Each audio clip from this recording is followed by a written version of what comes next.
Hello. All right. I'm having some connection problems today, so I may get dropped. So I apologize if that happens. I don't know what the problem is, but yeah, I'm having some Wi-Fi issues. I live, ironically, for today's conversation, I live in Grayson County, which is north of Dallas. It's kind of a more rural county, and even though I live in a relatively large town of about 40,000 people, we still kind of have, like, out in the boonies technology sometimes. So sometimes the internet is not always great. So hopefully it will last through our discussion today. So if not, I will try to get back on, and if not, we'll pick up wherever we left off next week. So anyway, welcome back. This is my fourth, I guess, discussion of human geography. Once again, I appreciate you being here and participating. I don't have only have one question today, and it's actually not about agriculture, so we'll get to that in just 1 second. So first of all, I have been asked to give a shout out to the folks from LHS Harmon. So hello, for those of you watching. I would say go Farmers, but I grew up and went to high school in the colony, so I am not legally allowed to say anything positive about the Farmers. But I am glad that the LHS human geography folks are here, because yeah, they're good folks over there in Louisville. Anyway, so that's my shout out for the day.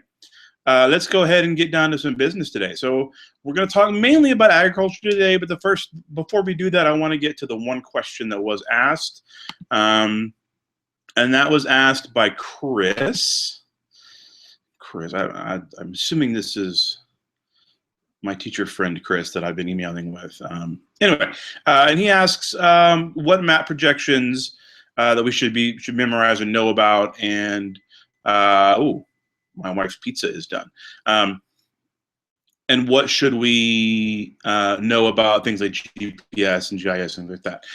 So I think that's kind of an interesting question. And it's kind of there's kind of several different philosophies on this particular topic.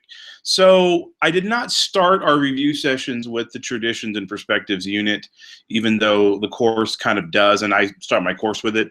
And part of the reason for that is as we get closer to the test, I try to focus on things that are going to be kind of heavy on the test, and that chapter or that unit is really only about 7 to 10% of the test questions. So I don't really spend a lot of time on that.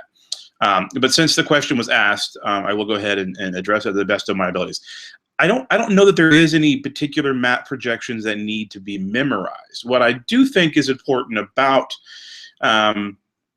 maps is knowing some general things about maps, and knowing different types of maps, knowing how maps tell a story. They're kind of the visual tools of geographers, right? And knowing the story that they tell, and knowing the story that they don't tell, right? So there's a really good presentation that I use in my class, and that I got from a really good colleague friend of mine, called How to Lie with Maps. I think I have some pieces of that on my maps video here on the HGAP site, HGAP5 site.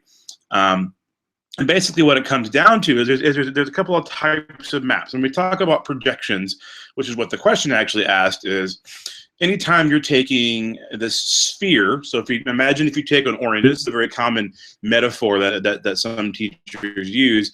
You take an orange and you kind of peel it so that you have a whole orange peel, and then you like draw a picture on that orange peel, and then you try to lay that orange peel flat. What's going to happen is it's going to greatly distort that image in some way.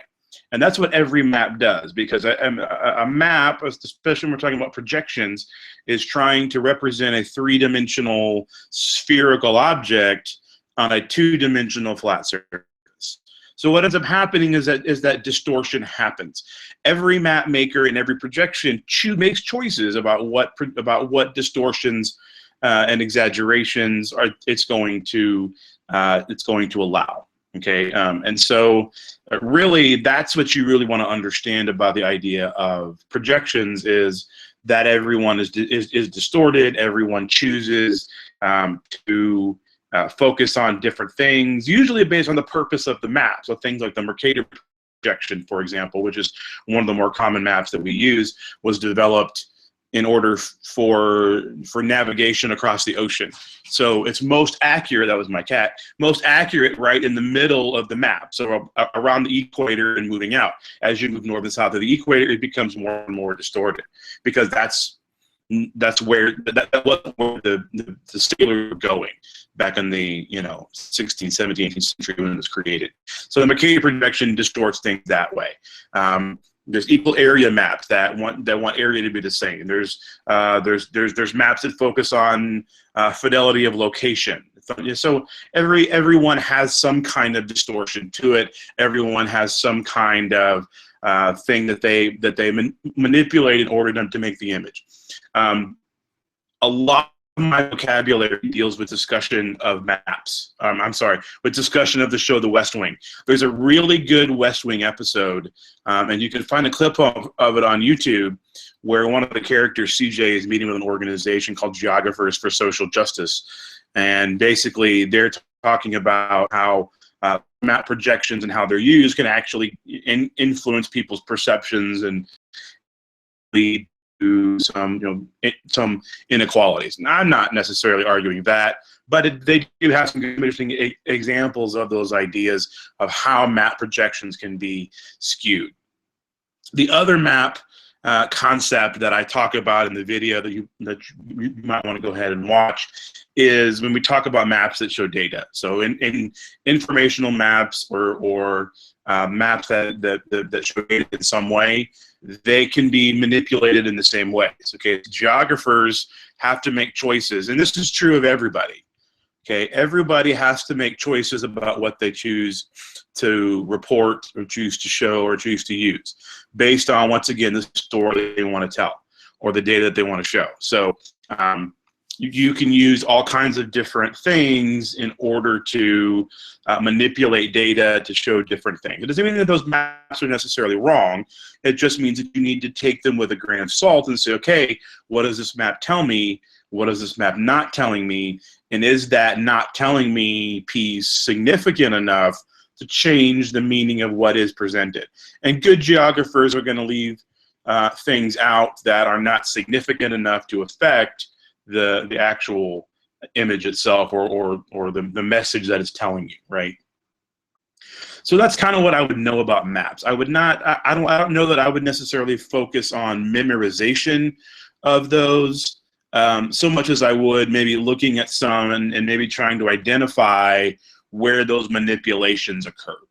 I think one question that I remember from a practice test a few years ago had 4 different projections, and it asked something about, which map would be best at, transatlantic navigation or something like that, right? And just being able to look at those 4 maps and being able to tell which one was most accurate and where it was accurate really allowed you to answer that question. You didn't even have to know what you were looking at in terms of projection, as long as you knew what the manipulation kind of was. In terms of GPS and GIS, things like that, that kind of touches on, once again, what does the toolbox look like for geographers? What kind of tools do we use? What kind of things do we use in order to gain access? And I think it's an awesome time to be a geographer, because technology finally has caught up to what we want to be able to do and be able to see. So things like GPS. It's kind of amazing to me. I love GPS. I love maps. I'm kind of a map nerd, and so I really like the concept of GPS. And the idea that I can, sit in my car while my wife drives us to a national park or something, and I can just watch the map, and kind of see, the countdown to my destination. We kind of are done with the days of sitting in the back seat and asking, mom and dad, how much further or how much longer because now we have satellites that will tell us that exact information, and that's awesome. And it blows my mind that we have that technology. But they're great tools for geographers to use. They're great tools because they allow us to see things we didn't see before, to be able to estimate things. I like to go hiking, and having GPS allows me to know how far I've traveled. You know, if I get injured while I'm hiking, I can know where I am, and I can have people be able to find me. So just those, what's in that toolbox, right? What kind of tools do we have? What kind of things can we use? I would hope that they would never ask us questions about like the math of GPS. I will say that it does work on the basic principle of triangulation, and that a satellite will send out 3 signals, and they will bounce back, and that's what they use to kind of identify where you are.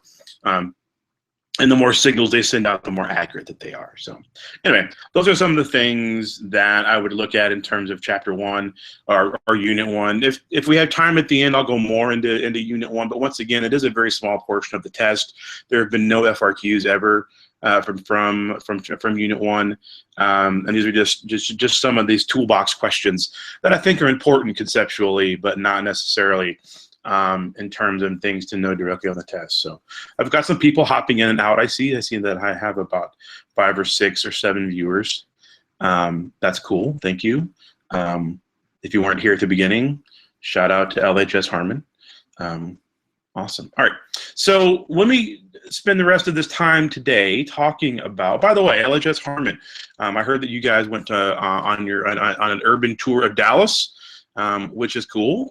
Dallas is a very interesting city, and we'll be doing urbanization here in a couple of weeks. So send in questions. Anything that you came across in that tour that you thought was interesting or had questions about, feel free to ask those questions. I will probably reference Dallas in that discussion because it's the urban center that I am also most familiar with. So I'll talk some more about that. Anyway, we are going to spend the rest of the time today talking about agriculture, and so the big key concepts that you want to understand about agriculture. What's interesting is when I first started teaching this course, I thought agriculture would be the most mind-numbingly boring concept to teach. But I actually have found a lot of the things that you learn in this unit are actually quite fascinating, which is good because I ended up a few years ago at the reading doing an FRQ on shifting cultivation. So it was a good thing that I had found some interest in the topic because I read like 4,000 or 5,000 essays about it. So anyway, so we're going to talk a little bit about today. One of the things that I think, one of the reasons why I connect with agriculture unit so much is because my training and most of my teaching experience before I got into human geography was as a world history teacher. And when you really get into the early world history, we talk a lot about the role and how civilizations developed and evolve over time, and agriculture is always a key piece of that, right? So it's all about resources and people's ability to manage those resources to their own benefit and to their own survival. And what does that look like? One of the things that I also like to do is to go back and look at kind of a geographical map of the world, and like a climate map, like if you look at like the Köppen climate map, and then we compare the Köppen climate map to the map of population clusters that we might see in the population unit, and then overlay that with a map of agricultural regions. It's really a fascinating comparison because they're kind of the same map, right? You see a lot of comparisons. That climate and population growth and agriculture are heavily interdependent and reliant on each other. So the places that have large population centers are places that are climatically suitable for those things, and it's also where you can grow food. Also, we talked about in population, one of the problems with population is that people end up having to live in the same place where they grow their food. Some of the questions of agriculture are very important. So I just kind of want to walk you through a couple, kind of the historical progression. One of the things that often comes up is some of this idea of major breakthroughs and major developments in agriculture, or these agricultural revolutions, whatever we call them. I always think of agricultural revolution. I think of like corn and like tomatoes carrying like pitchforks and, invading the castle to kill the king. Like the French Revolution were fought by like corn. It'd be kind of like the French agricultural. Anyway, so all right. So agricultural revolution, going back to the earliest human beings, as we evolved from whatever we were before, Neanderthals or Homo erectus or whatever we were, into Homo sapiens. We basically lived in small nomadic groups. Who did most of the work that we did, or to feed ourselves, was hunting and gathering. And we spent the vast majority of our time doing just that, finding ways to eat from day to day. Because our food source was relatively inconsistent, we tended to have very small, I say we as if I was there, right? But human beings tended to have very small groups, so more, 10 or 20 at the most, right? What's interesting about these hunting and gathering societies is we tend to think of these hunting and gathering societies as, cavemen running around with spears, stabbing mammoths, for dinner. And that may have happened, but what's ironic, and I think this is one of the first examples we see of women getting the shaft historically, is that most of the caloric intake, most of the calories that these hunter and gathering people actually consumed to survive did not come from meat. It was not meat protein that sustained these civilizations. In fact, if we go back and we look at the skeletal remains of some of those first peoples as we are finding them in caves and ice, in glacier melts and things like that, we analyze their bones and we find that a lot of them were protein deficient. They didn't have enough protein in their diet, right? So that idea of the cave people stabbing the mammoth with the spear was probably not as common as, say, eating grain and beans and things that were gathered. And the gathering in those societies was done by the women, and that's a very significant thing to remember. Is that the survival of those early hunter-gatherer societies, as short as their lifespans were, their ability to survive long enough to perpetuate and maintain the species so that we could be here today, was based primarily on what the women provided in terms of calories. There's also a lot of anthropologists and scientists and historians that believe that the first people to kind of figure out agriculture was women, because they were the ones that were working with the plants. They were the ones that were working with the gathering. They were the ones gathering water and seeing the connection between, well, okay, the food that we eat grows near the water. What if I could find a way to harness that or use that or manipulate that? So most anthropologists believe that actually the first agricultural practices, small scale of course, started with women and not with men, which there's a major shift in that occurs. So what happens is these early civilizations very slowly begin to develop agriculture. And when I say very slowly, we're talking about 10, 12,000 years it takes them to go from a majority of them being, or all of them being, hunters and gatherers to them starting to settle. And I say majority, I mean we still have kind of hunters and gatherers and nomadic civilizations today. So, but most of these groups began to settle, and part of the reason why they settled was twofold. One was, when one group settled, they began to push further out, to push the non-settlers further out, and so it became harder for them. Their individual hunting and gathering and roaming area became smaller and smaller and smaller, and so they ended up being absorbed into some of those civilizations a lot of times. The other reason why while farming was itself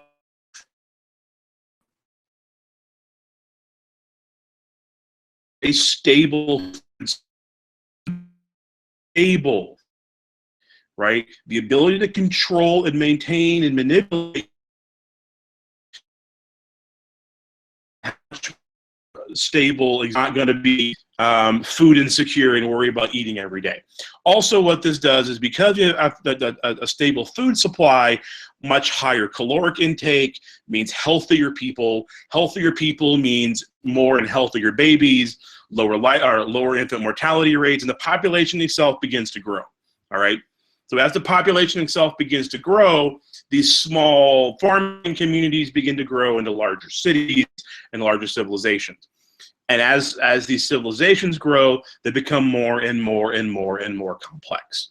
So we can kind of look back when we this shifting from hunting and gathering to what we're doing in farming. We talk about this being the Neolithic revolution, and that it fundamentally changes human existence, not just on a food, but on a social interaction level, right?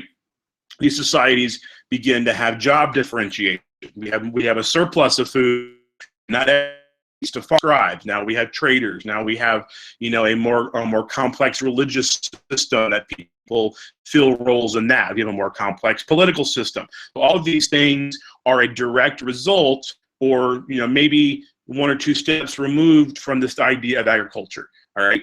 And so if you have a job, or if your family has a job, or your parents have a job that is not farming, that is a direct longer farm, which only happens because of agriculture. One of the really interesting things to remember, though, is that the farming tactics and the farming methods that are developed during the Neolithic Revolution, for the most part, don't change. They don't change for thousands of years. All right, and basically what it is how do I get water to where I need to put my seeds? And that process, and then when do I need to bring my seeds up and store it and eat it and sell it, right?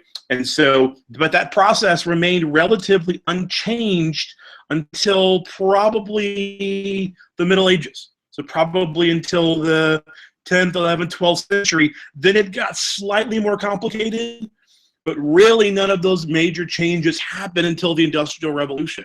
So when we get to the 17th and 18th century in Europe, we begin to see some major changes in the way agriculture is done. But for the previous 3, 4, 5,000 years, very little, if anything, changed about the way farming was done.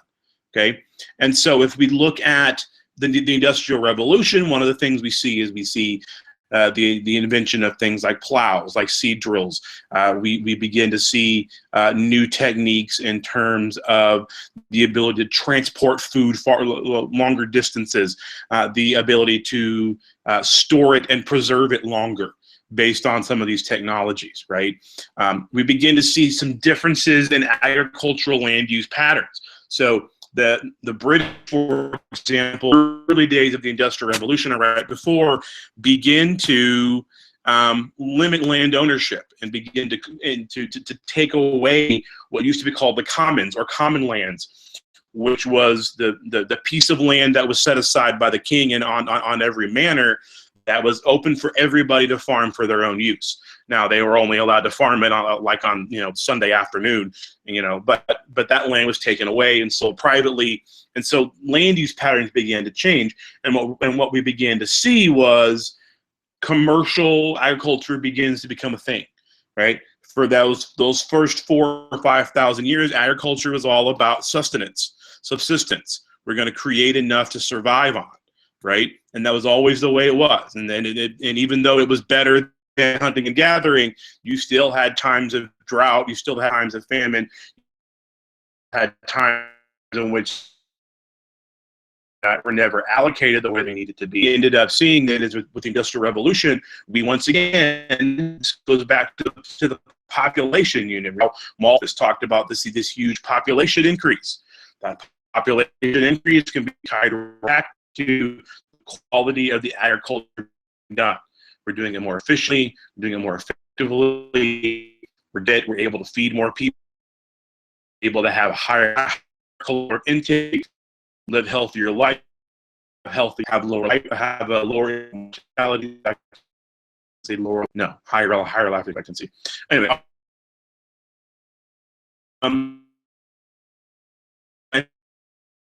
thousand years, there's no change. Then we have the second the agricultural revolution and during the Industrial Revolution, so there's a big jump. It's called the Green Revolution, and the Green Revolution I talked just a little bit about when we did population. But the Green Revolution is a systematic movement, science and technology, intentionally, right, to improve agriculture in the developing world. So, in the 1950s. 1950s, most people in reaching levels where, in that fourth stage of the demographic transition model, what we would call a modern post-industrial or industrial economy, things like that, right? But what's happening in developing places,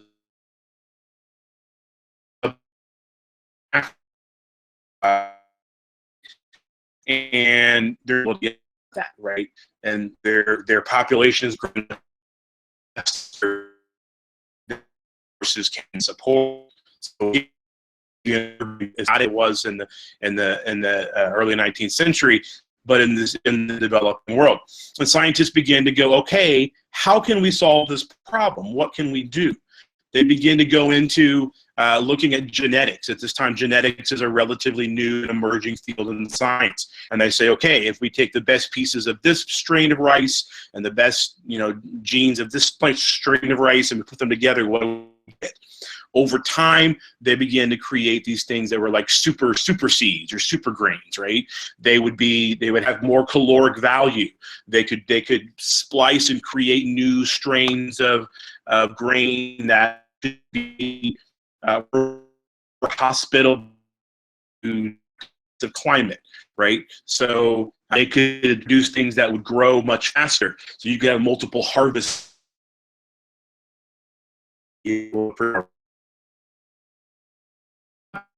for food in the world, and we're able to basically feed more people.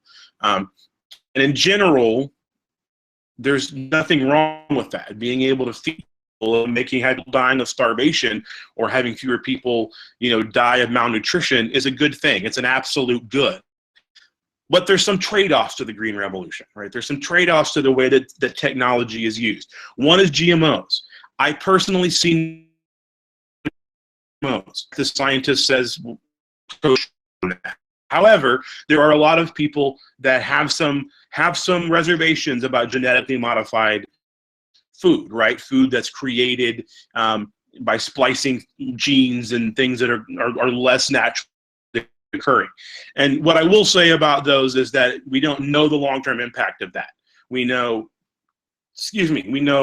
very little about what happens 20 years later, or 30 years later, or 50 years later when we eat GMOs. We don't know. That's an honest by someone who's not necessarily GMOs. I don't have an answer. So GMOs is an issue with some people, and not just people, but culturally. There are some cultures where GMOs are kind of frowned upon. So that's a downside. So, in order to take advantage of the Green Revolution, you have to be willing to accept that, right? The Green Revolution requires an incredible amount of chemicals, fertilizers, pesticides, chemicals that have to be put into the soil and into the process in order to get these higher yields. Okay. Now, the downside of that is, one, they are incredibly expensive for these farmers in the developing world to use. The other side is, what happens to them then? Do they soak into the soil? Do they get into the groundwater? Do they cause any long-term environmental or ecological problems? They might, right? But once again, we're trying to feed more people. What's the downside to that, right? These are some of the downsides to that. Because of the cost of these things, because of the cost of these chemicals, they're also very water intensive. They require an incredible amount of water. And so that can also be problematic when you're dealing with areas that may have maybe some limitations on water.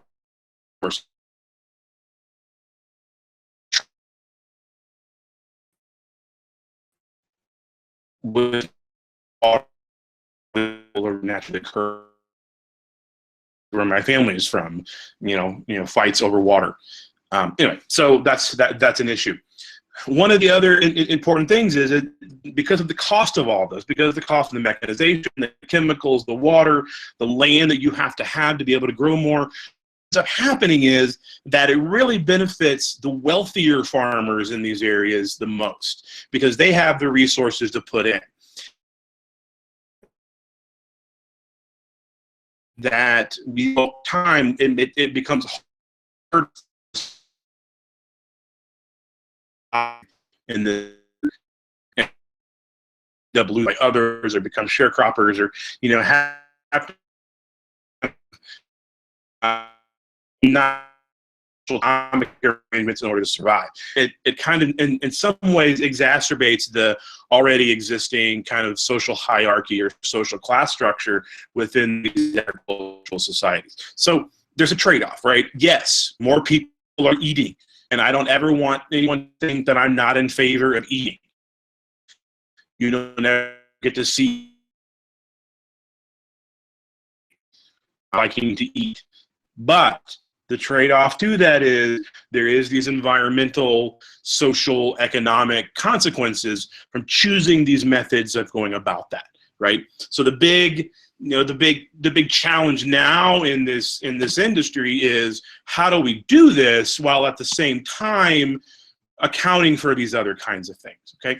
All right, so that's kind of some history of agriculture. I think it's important to understand those patterns and how they work and how those things kind of happen over time. The other thing, and I'm not going to talk a lot about this because this is something you can really refer to your textbook about, is really look at some of those maps. Look at where do they grow what and why do they grow it there. One of my mentors as a geography teacher or student, really, his name is Dr. Joseph Opong from the University of North Texas, and he also is an AP reader.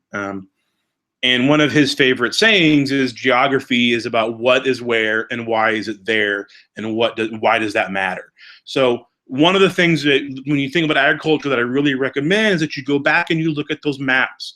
Where are different things growing and why are they growing there?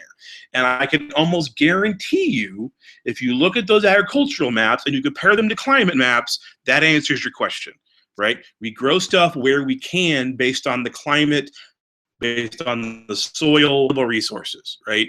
And there are some exceptions to that. And we talked about how technology can help with some of that. But I'm kind of the belief that you can only do so much with technology. I personally believe that you kind of got to work within the constraints of what the earth gives you, right? So look where some of those things happen. Where do we have plantation agriculture? Where do we have shifting cultivation? Where do we have commercial agriculture? Where are people able to grow enough to where they don't even need to eat it, right? Or where are they able to grow enough? Well, my cat's having some issues. Where are we able to grow enough that we can sell it all, right? And that's what we see in our country is that most farmers sell all of their production and buy their food at the grocery store, right? So where is their subsistence versus where is their commercial agriculture?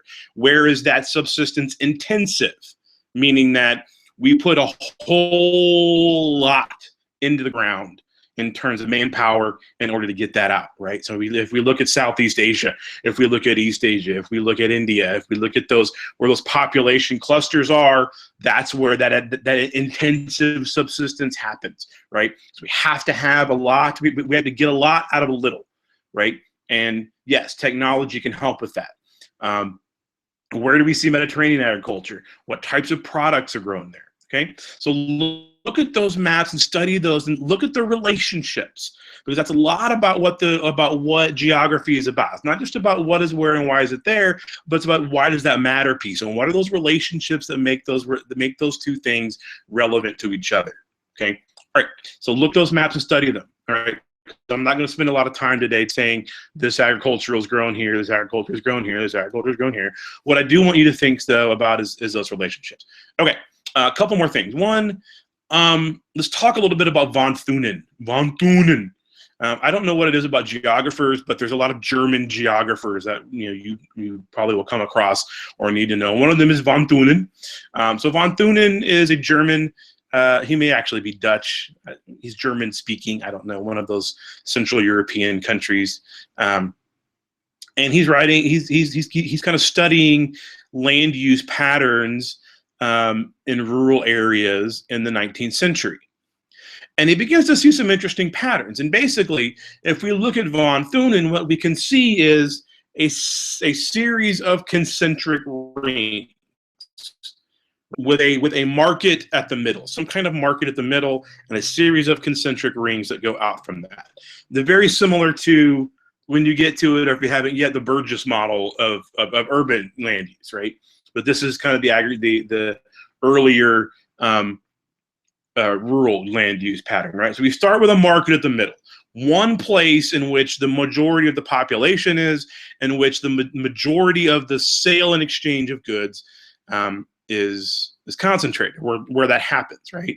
If we look at those circles, so what von Thunen, he looked at lots of different places, and he said, I'm seeing some patterns here. I'm seeing some things emerge in all of these different places that I go, some things that are similar. Okay, what he decided is that there was a relationship between where that market was and the distance between the distance between that market and the types of goods that were produced and the level of perishability of those things, right? Or the frequency of their use. So, for example, if you look at that first circle, what you often saw was like small vegetable and fruits and things like that, things that go bad quickly, and maybe dairy there, right? Because milk will go bad if you don't let it. So that first circle is kind of dairy and kind of things like that. The next one out in von Thunen is just some kind of forest that the town or village would need to use as a daily resource, right? If you're going to use it daily, you want to live close to it, right?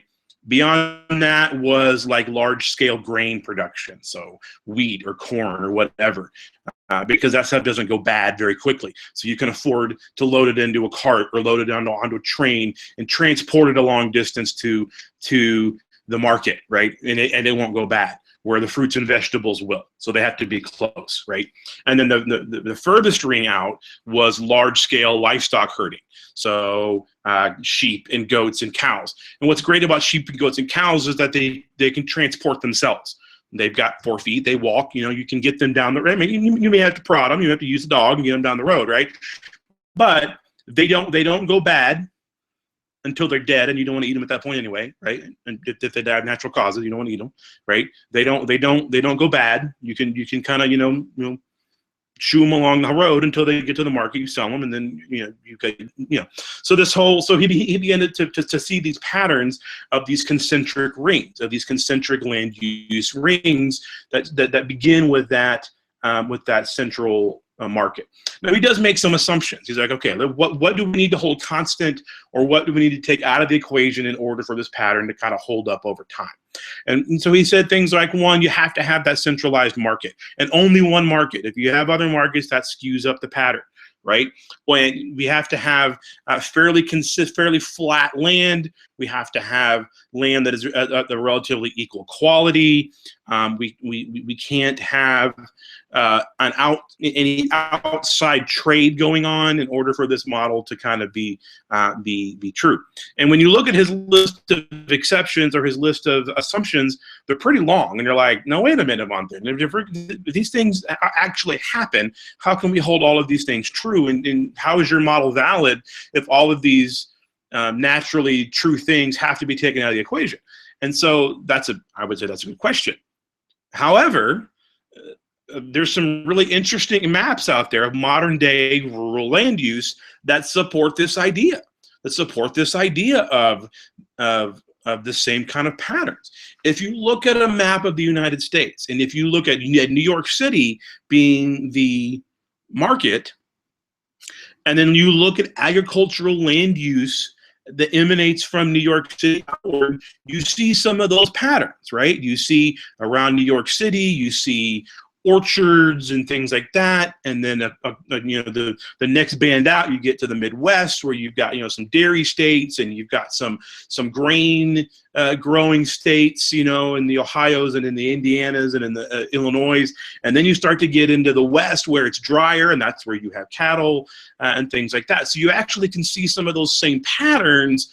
Obviously, they're not perfect rings. Obviously, the South is a very different climate, and therefore we kind of take them out of the equation in some ways, and that they were always, you know, commercial plantation historically economies. But if you look at that kind of thing, I saw this great map of Uruguay. Yes, I look at a map of Uruguay because I'm black.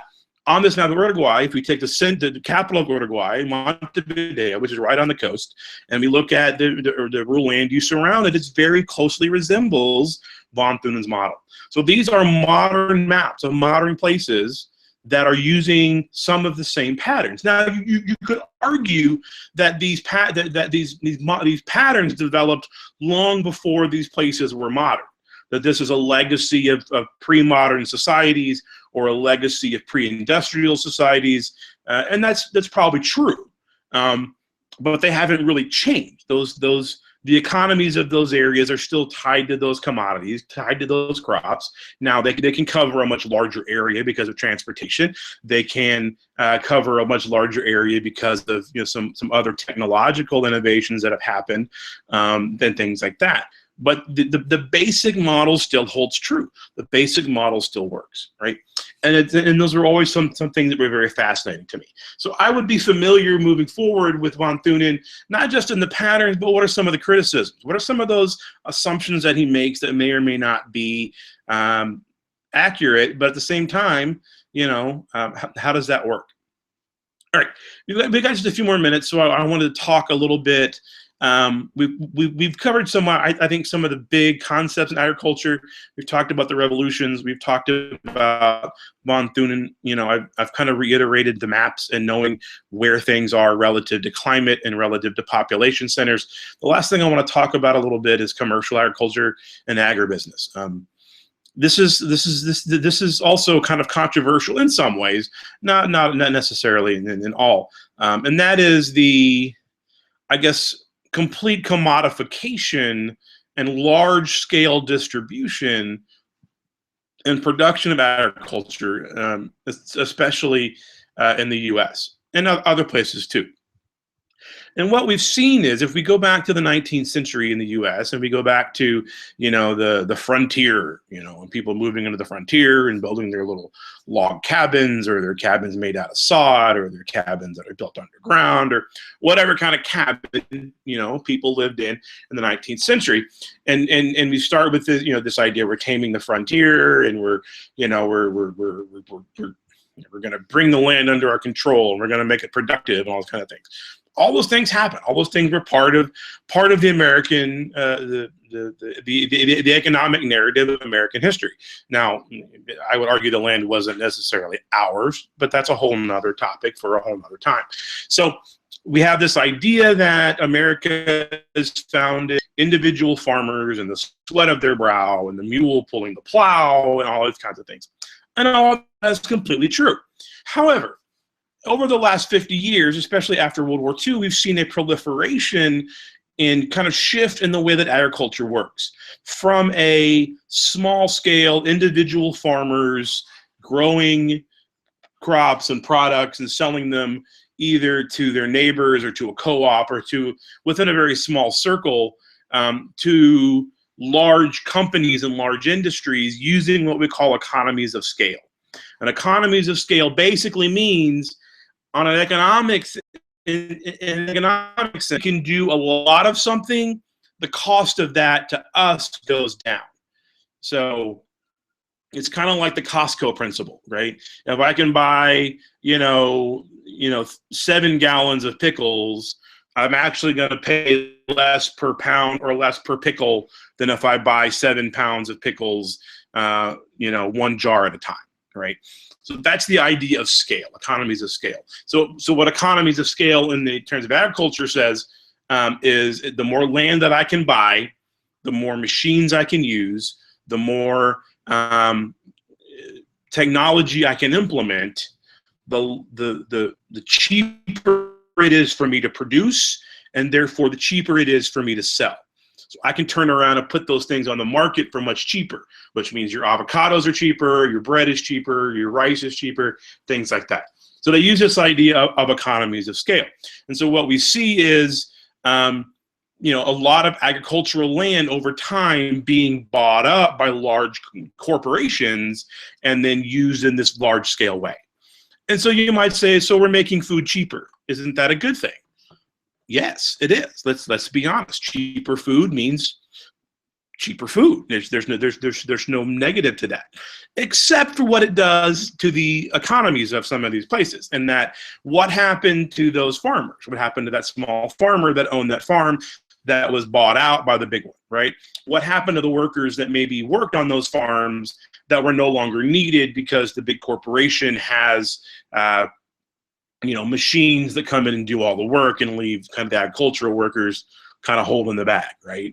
And so there is this downside in terms of kind of the displacement of workers, the kind of the death of the small rural small town in lots of ways, and that it becomes harder and harder for those individuals to stay in those rural areas when there is no work, and so sometimes there's some cultural degradation that occurs, or some loss of cultural heritage of some of those older ways.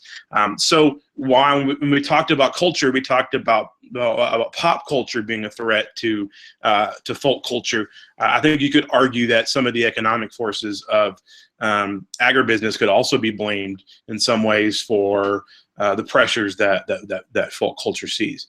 And so what we see is we just see this large scale. The other thing that agribusiness firms will do is that they will own the entire process, right? So traditionally, whenever a farmer would, you know, farm, he supported the economies of other people as well, right? He had to buy his seed from somebody. He then had to sell his products to somebody. He then had to have people that would come help him harvest and things like that. So there might be 3 or 4 people involved in the whole process of that transaction. What the large agribusiness firms do is they own the process, right? So they own the seed, they own the land, they you know, supply the labor that cultivates it. They own the trucks that ship it to market, and sometimes they even own the supermarkets that sell it. And so they control the entire process as part of this economy of scale. And the downside of that is, of course, every time that happens, you're displacing workers, and that may or may not be a bad thing. If your argument is that, you know, technology is good and displaced workers are now workers that can do other things, yes. But if you look at the average age of farmers, it's not like they're leaving the farm and becoming, you know, IT professionals. They're not becoming computer programmers, right? There are a lot of those displaced agricultural workers and farmers, and, you know, people that have lived and owned on that land for generations. A lot of times have a hard time finding other ways to make a living and integrating into other parts of our society. And so that's kind of the downside, right? If you look at you know, one of the popular social movements in our country is about farmers and how to protect them and things like that. People like Willie Nelson and things like Farm Aid that were designed to raise money to help farmers keep their farms and get out of debt and things like that.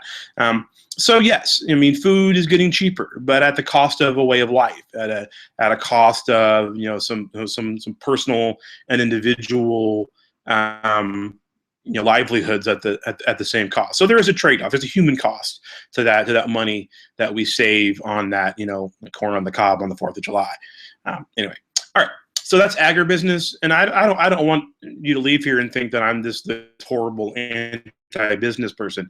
I think it's important, though, especially for preparing for the test, that you understand the pros and cons of some of these big concepts. So, you know, obviously there's pros and cons to all of these things, and there's negatives to all of these things.